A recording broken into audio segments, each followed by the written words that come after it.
ئەحمەد توران ئەڵکەن نووسەری پێشووی ڕۆژنامەی زەمان ڕۆژی دەیمایز لەگەڵ چەندین ڕۆژنامەنووسی دیکە دەچنە بەردەم دادگا و دادگا بڕیاری کۆتایی لەبارەی دۆسیەکەیانەوە دەدات. ئاڵکەن کە لە ئێستادا لە زیندانی سیلیڤری زیندانی کراوە نامەیەکی بڵاو کردەوە و ئاماژەی بەوەدا لەسەر تۆمەتی فیکری دادگایی دەکرێت و داوای سزای زیندانی هەتاهەتایی بۆ دەکرێت. ئاڵکەن نامەکە بەوتنی ڕووی قسەکانم دەکەمە ویژدانە ئازاد و دیموکراتەکان دەست پێ دەکات و ئاماژە بەوە دەکات لە تەمەنی 65 ساڵیدا خراوەتە زیندانەوە و 22 مانگە زیندانی کراوە.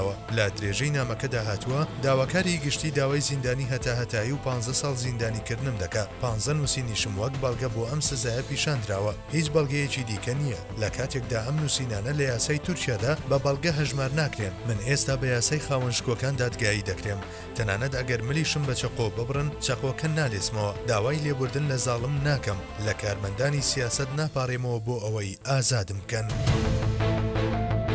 ئازاردان و مامەڵەی خراپ لەگەڵ زیندانیان بەردەوامی هەیە. لە زیندانی سیلیڤری لە ئیستانبول لەو بەشەی کە زۆربەی داواکاری گشتی و دادوەرەکان دەمێننەوە دەنگۆی ئەشکەنجە و بارودۆخی خراپی زیندانی کراوان بڵاو دەبێتەوە. لە ژوورێکی 20 کەسیدا نزیکەی 40 کەس دەمێنێتەوە. هەروەها خواردنی 25 کەس دەدرێت بە ژوورێک کە 41 کەسی تێدا دەمێنێتەوە. تەنها بەمانەوە نەوەستاون. لە زستانەوە ئاوی گەرمیان بە ژوورەکان نەداوە و پێیان دەڵێن ئارام بگرن. هەروەها ئێستاش بەهۆی وەرزی گەرماوە لە بارودۆخێکی زۆر خراپدا ژیان بەسەر دەبن.